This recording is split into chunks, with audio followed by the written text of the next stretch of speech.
Durant le dernier tutoriel, on avait fait que l'ennemi apparaissait au spawn point et il se dirigeait au target point qui lui était attribué, ce qui lui permettait justement de faire le petit chemin. Ça donnait ce résultat-là.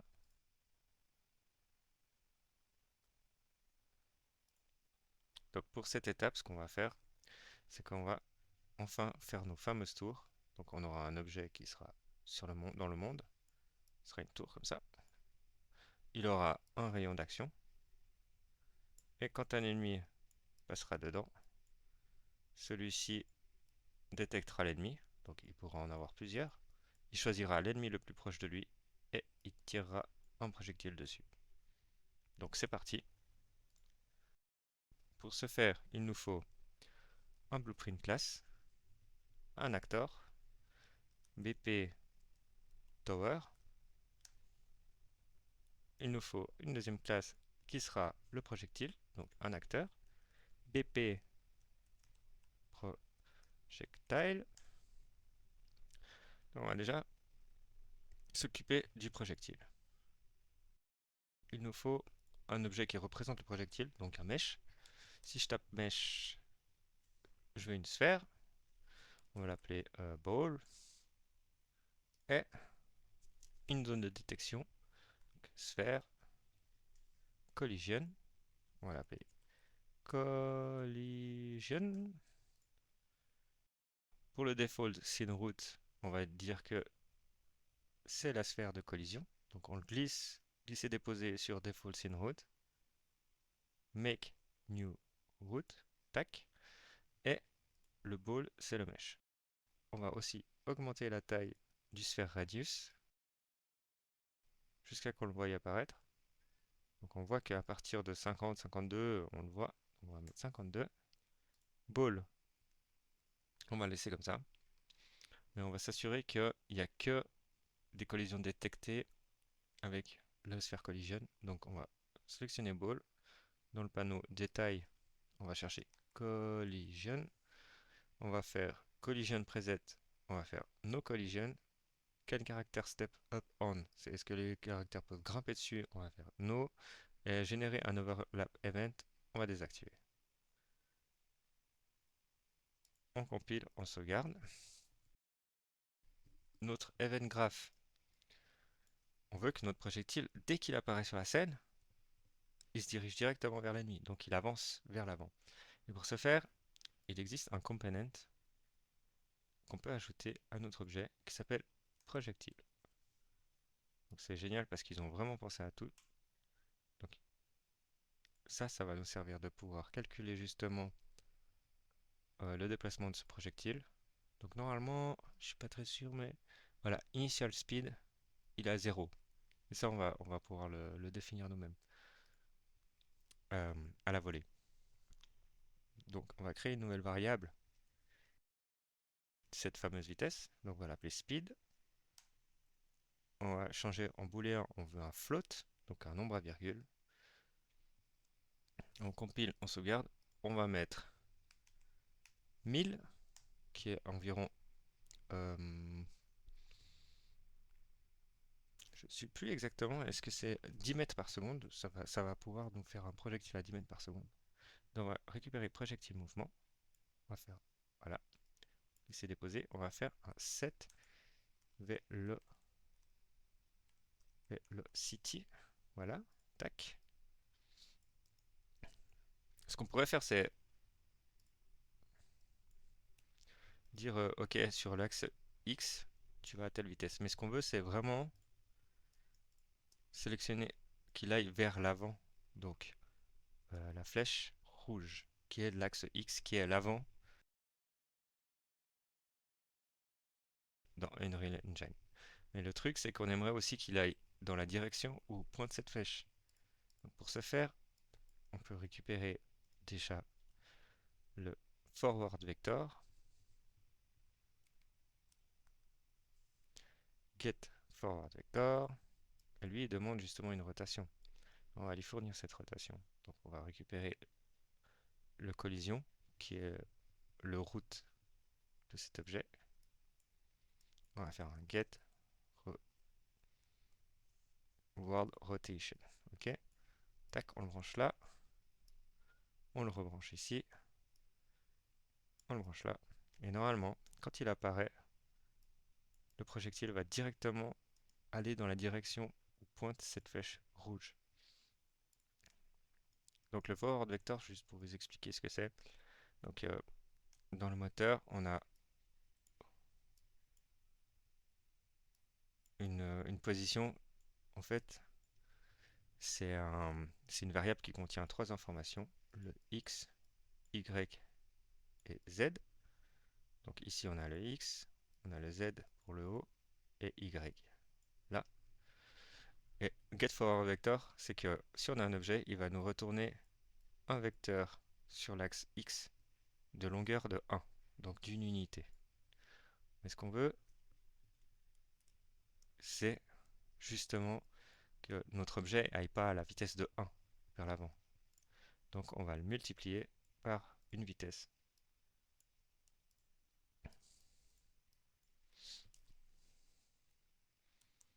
Donc multiply, tac, et voilà. Donc si je reviens avec mon petit dessin,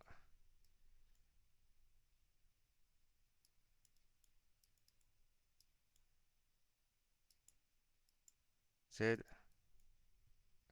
Y, donc on a un vecteur de 1 qui est multiplié par 1000 en fait, ce qui nous donne un vecteur beaucoup plus long, ce qui est en fait qui représente la vitesse. Je sauvegarde, je vais dans la scène et là je peux déposer ma sphère dans le monde. On verra que quand j'appuierai sur Simulate, il va partir sur la flèche rouge. Oh là, j'ai oublié un truc. C'est qu'en fait là, il y a la gravité qui est aussi appliquée. Donc si on retourne dans le projectile mouvement, dans les détails, ici normalement on voit... où est-ce que c'est ce truc? On va chercher, parce que là on trouve pas Gravity. Donc projectile Gravity Scale, donc on va lui dire 0. Donc là il n'y a plus de gravité. Là je simulate. Donc le projectile comme on voit, il part vraiment vers l'avant. Et si je lui donne une rotation, par exemple, mettons comme ça, donc là on veut qu'il pointe vers cette direction. Tout bien s'est passé. Donc ça marche correctement. Donc notre projectile fonctionne. Donc pour le projectile c'est bon. Ce qu'on peut faire c'est le supprimer de la scène parce qu'on en a plus besoin ici. On sélectionne ici, on appuie sur Delete, voilà. On peut fermer ça, on n'a pas besoin pour l'instant. On retourne sur notre BP Tower. Donc ce qu'on va faire c'est qu'on va ajouter une apparence un peu placeholder pour le moment, donc qui pourrait être remplacée par un mesh. Je pense même faire une vidéo sur Blender comment faire un mesh assez rapidement de tour. Donc là, on va dans Add, on choisit un mesh. Ce qu'on veut, c'est un cylindre en forme de tour. On va l'appeler Tower. On va récupérer de nouveau un sphère collision. On va l'appeler Enemy Detection. Donc ça sera vraiment une zone où seront détectés les ennemis. Et on va lui donner une taille de 5 mètres. Donc ça correspond à 5 mètres. Donc un rayon de 5 mètres où les ennemis peuvent être détectés. On va déplacer l'ennemi de détection comme c'est une route. Voilà. On va augmenter la taille de notre tour parce que là elle est ridicule. Donc on va dire que pour la hauteur, elle est 3 fois plus haute. On va mettre 3 et 2,5 en Y et en X pour la rendre un peu plus épaisse. Ce qu'on veut, c'est que la tour, quand je la dépose dans le monde, son point, on va dire au sol, soit le bas de la tour. Donc pour ça, on va se mettre en vue de face, front, on sélectionne la tour, on appuie sur W ou on clique sur le petit bouton pour avoir l'outil Translate, et là on le déplace vers le haut. Donc là ça a l'air pas mal, on compile, on sauvegarde, on va prendre la tour, on va la déposer dans le monde, on va voir à quoi ça ressemble. Ok, c'est cool. Ouais, c'est cool. Ouais, une tour assez grande. On peut voir par rapport aux ennemis, par exemple. On va dire que c'est pas mal. Ok. Ce qu'on veut, c'est ben, lui continuer l'apparence de cet objet. On va lui ajouter un canon. On va ajouter un autre cylindre. Tac. Celui-ci, on va le monter jusqu'en haut. On va lui donner une rotation avec la touche E ou Select and Rotate Object. Et comme il pointe l'avant, c'est toujours le rouge, donc le X. Donc on va lui donner une rotation, on va dire 70 degrés. Ok, c'est cool. Voilà. On va l'appeler Canon. Et on va ajouter ici un arrow. Cette flèche va nous permettre de dire ok, les projectiles vont sortir à partir du point de cette flèche. Donc là, je vais le mettre parent de enemy detection pour le moment, justement pour attach. Je vais sélectionner et je vais la monter. Oups, CTRL Z pour annuler.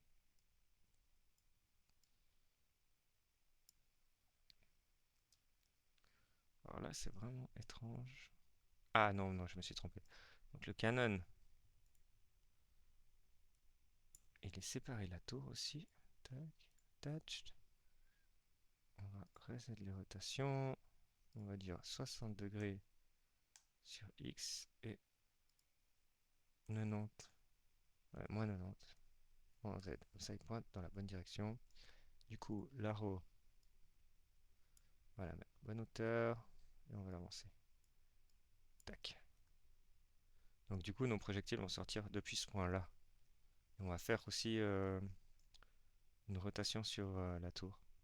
Donc l'arrow vient en tant qu'enfant de canon, comme ça. Donc, ce qui permet, quand je fais une rotation du canon, ça fait aussi déplacer la flèche. Donc là, on va se mettre en World Space. Donc là, toutes les actions qui sont ici seront effectuées dans le World Space. On imagine que notre tour va tirer comme ça. Je viens de voir que le arrow, il n'est pas correctement positionné sur l'axe Y. On va mettre 0. Ah non, je suis bête. X aussi. Voilà. Parfait. Ça, on va rester à 1, 1, 1. Tac. Parce qu'il faut faire attention de ne pas laisser un scale pour le arrow, parce que sinon le projectile sera aussi affecté, donc il sera 2 fois plus gros quand il sortira. Donc on sauvegarde, on va faire la logique. Donc on va garder le event tick, parce qu'on aura besoin de faire une fonction qui soit calculer toutes les frames, donc toutes les images du jeu, et event begin play et event actor. On peut les effacer. Donc on va récupérer notre enemy detection. Ok, on descend dans les events, on veut un begin overlap et un end overlap. Alors ces deux nœuds, ces deux événements. Le premier, c'est quand un ennemi rentre dans ce volume, dans cette sphère. Donc, on choisit Other Actor, on fait un cast to BP enemy. Ok. Exactement la même chose pour quand l'ennemi en sort. Cast to BP enemy. Ce qu'on veut, c'est les stocker. Stocker tous les ennemis qui sont dedans et tous les ennemis qui sortent, on les retire de cette liste. Donc on va créer dans variable une liste. On va l'appeler enemies, pluriel, BP enemy. Donc c'est un object reference. Ok. On va activer le petit œil parce que comme ça je pouvais montrer comment il agit directement dans le gameplay. Tac. Et là on choisit, on veut une liste. Donc une fois qu'on a récupéré un ennemi qui rentre dans cette fameuse sphère de détection, on l'ajoute à cette liste. Donc là je récupère, on fait un get. Là il y a un nœud qui s'appelle add unique, donc il va l'ajouter seulement s'il n'existe pas.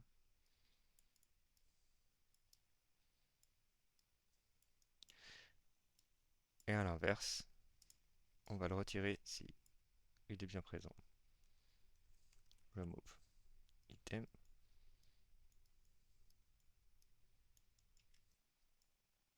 Là je vais vous montrer ce qui se passe. Tac, on va faire un simulate et on va mettre sur pause dès qu'il y a deux ennemis. Pause, on va dans la tour, on clique ici et on voit que dans sa liste d'ennemis, il a bien deux ennemis. Parce qu'ils sont à peu près à 5 mètres de ce point-là. Maintenant, ce qu'on veut, c'est calculer c'est qui l'ennemi le plus proche. Donc déjà, on va vouloir le stocker. On va l'appeler nearest enemy. On veut un seul objet, donc la pastille single. D'abord, ce qu'on veut, c'est pas calculer toutes les frames alors qu'il n'y a pas d'ennemi présent, ça servira à rien. Donc on va déjà regarder si cette liste contient quelque chose. Donc on va faire une length de la liste. Donc on va regarder sa longueur. Est-ce qu'il est plus grand que 0? Si c'est vrai, on fait le calcul, sinon pas. Donc là, pour afficher un branch, on maintient la touche B, on clique gauche. Ça nous affiche un branch.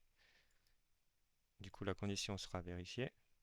Et si la condition est vraie, alors là, on fait ce qu'on appelle un find nearest actor. Là, on va chercher l'acteur le plus proche.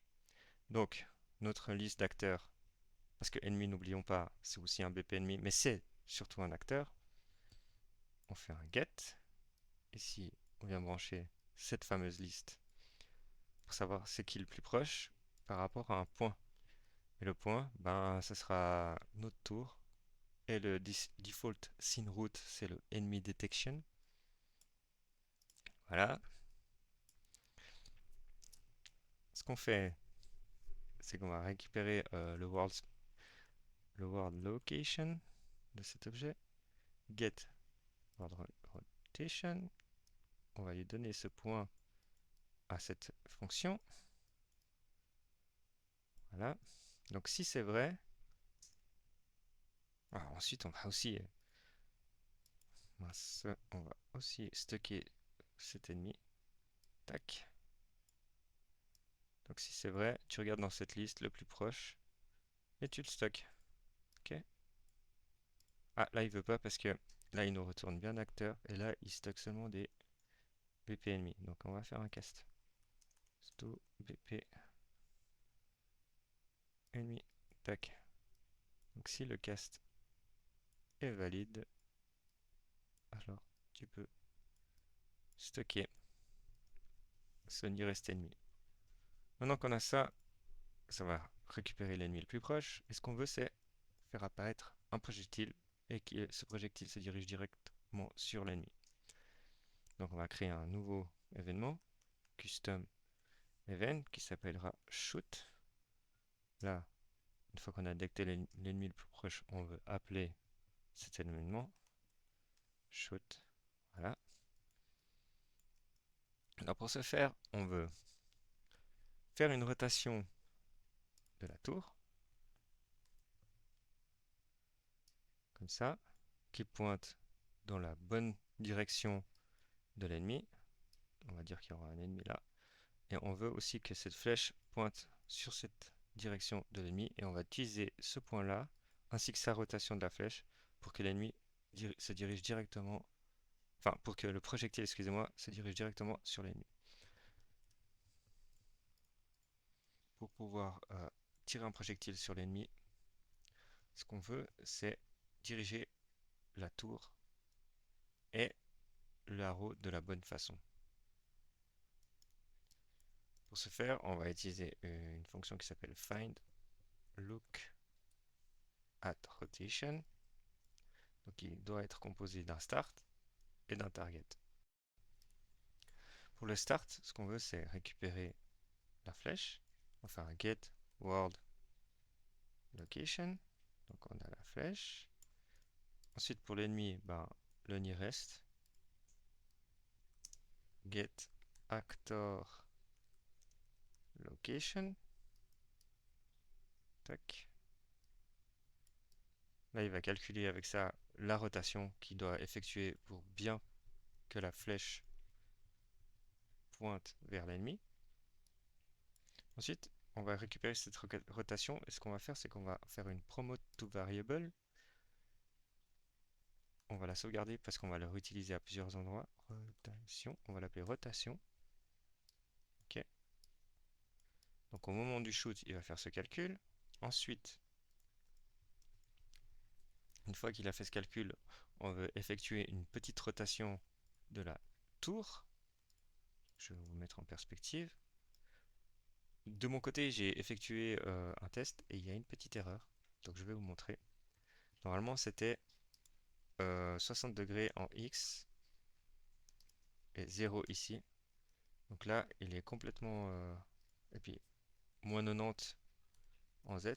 Donc là, il y a un problème, c'est que ça va pas du tout pointer correctement sur l'adversaire, mais je vais laisser comme ça et je vais vous montrer la différence une fois que j'aurai corrigé. Une fois qu'on a cette rotation, ce qu'on veut, c'est on peut split le struct pin ici, ça va nous retourner toutes les composantes séparées et on veut faire une rotation sur le Z du canon. Donc on fait un set rotation, set world rotation. Donc il attend une nouvelle rotation. Donc on fait un split struct spin et on veut lui changer que le Z, mais il faut quand même lui réaffecter les valeurs par défaut du canon. Alors on fait un get world rotation. Ok, tac. On fait un split struct pin et on récupère seulement le X et le Y. Voilà. Dans l'état, on va pouvoir observer si le canon s'oriente correctement vers l'ennemi qui approche. Et comme je vous ai dit précédemment, j'ai fait des tests en off et c'était pas correct comment j'avais construit ma tour. Mais on va la corriger tout de suite. Donc simulate. Donc on va pouvoir voir que l'orientation ne fonctionne pas correctement. En fait, ce qui se passe, c'est que si on revient sur le viewport, c'est que si on reset par exemple toutes les rotations ainsi que la location, on repart de zéro, on reprend notre canon, on la monte, là on veut la voir, et là on va dire que à 380 de haut c'est très bien, et on va faire une rotation pas sur l'axe X mais sur l'axe Y. Donc là on va mettre à moins 60. Et ce qui est bien c'est qu'il pointe déjà dans la bonne direction. Ensuite on a le arrow qui est correct, qui est à moins 1,2 et 68. Et la rotation, est-ce que j'ai besoin de garder ça? Oui, donc 60. Tac. Là on sauvegarde, on compile, et normalement le problème est corrigé. Donc on voit bien le canon s'orienter correctement vers l'ennemi. Ok, ce qu'on va faire, c'est que on va faire créer le projectile directement au bout de la roue. Donc ici on calcule bien avec le find look at rotation. La rotation qui est retournée, c'est bien par rapport à la flèche qui pointera correctement vers l'ennemi. Donc là on fait un spawn, actor from class, on choisit la classe qu'on veut faire spawner, BP projectile. Il a besoin d'un transform, donc on va faire un make transform.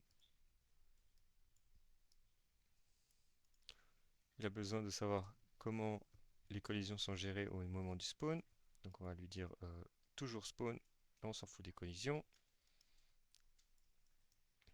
Pour ce qui est de la location, on va récupérer notre arrow. On veut que get actor, non, get world location. Donc on veut que notre projectile apparaît au point de la flèche, là, ici.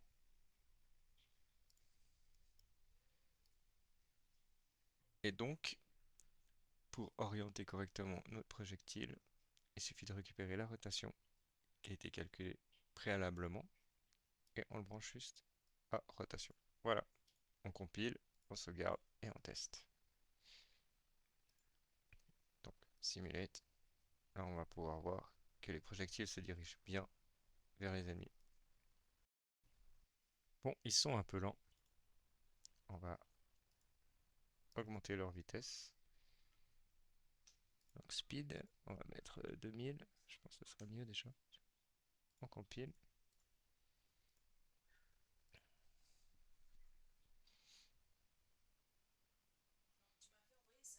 Donc pour terminer, ce qu'on va faire, c'est qu'on va donner la capacité au projectile de tuer les ennemis. Donc de les faire disparaître au départ. Après, on pourra gérer aussi la vie. Alors, on va dans projectile. On va récupérer la collision. On va faire un begin overlap. Pour rappeler, c'est un événement qui fait que quand un acteur est à l'intérieur de la sphère, donc cette sphère qui est en fil de fer rouge, celui-ci est détecté. Ce qu'on veut savoir, c'est d'abord quel est cet ennemi. Donc on fait un cast. Tout pp ennemi. Une fois on récupère cet ennemi, on fait un destroy actor. Donc on va détruire cet acteur. Et on va destroy aussi notre sphère. Et ce qu'on va faire aussi, on va donner un life span à notre objet au départ. Comme ça, au bout de 2 secondes, celui-ci est détruit. Ça évite qu'il y en ait trop dans la scène, que ça fasse ramer le jeu.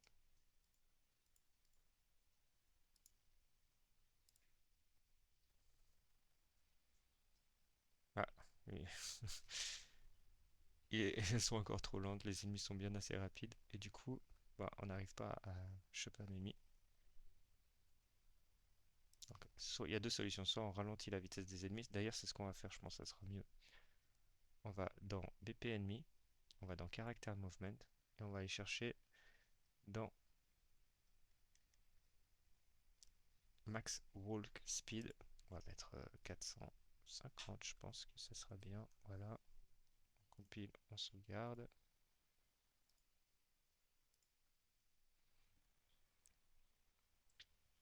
Ah là là, c'est encore trop rapide. On va augmenter la vitesse des projectiles. On va mettre 3000.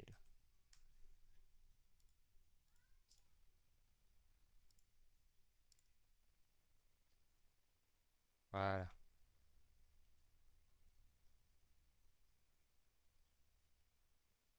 Bon, bah, ça marche plus ou moins.